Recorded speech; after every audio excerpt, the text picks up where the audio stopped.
نحمده ونصلي على رسول الكريم اما بعد فاعوذ باللہ من الشیطان الرجیم بسم اللہ الرحمن الرحیم۔ اللہ تعالی نے عورت کو بڑی مرتبت اور بڑی منقبت عطا کی ہے۔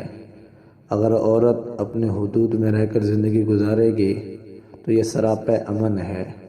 عورت کے اللہ تعالی نے کئی حدود بنائے ہیں، ان حدود میں ایک حد جو ہے وہ پردے کا ہے۔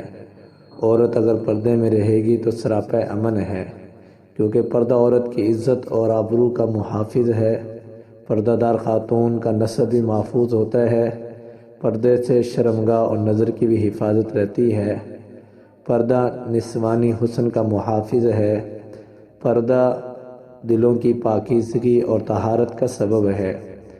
پردہ عورت کی فطری حیا کا تقاضا ہے، پردہ چھوٹے بڑے کئی گناہ سے رکاوٹ ہے۔ پردہ عورت مسلمان عورت کا شعار ہے۔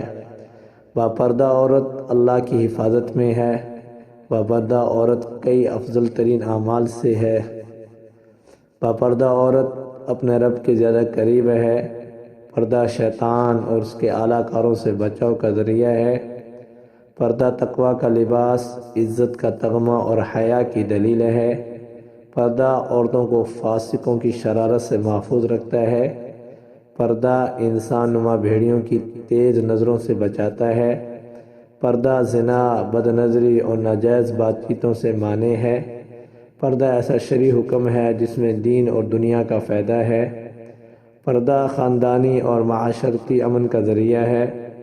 پردہ دار خاتون کے لیے جنت کے تمام دروازے کھلے ہیں۔ پردہ عورت کے دل اور دماغ کا محافظ ہے۔ پردہ عورت کے نیک ہونے کی دلیل ہے۔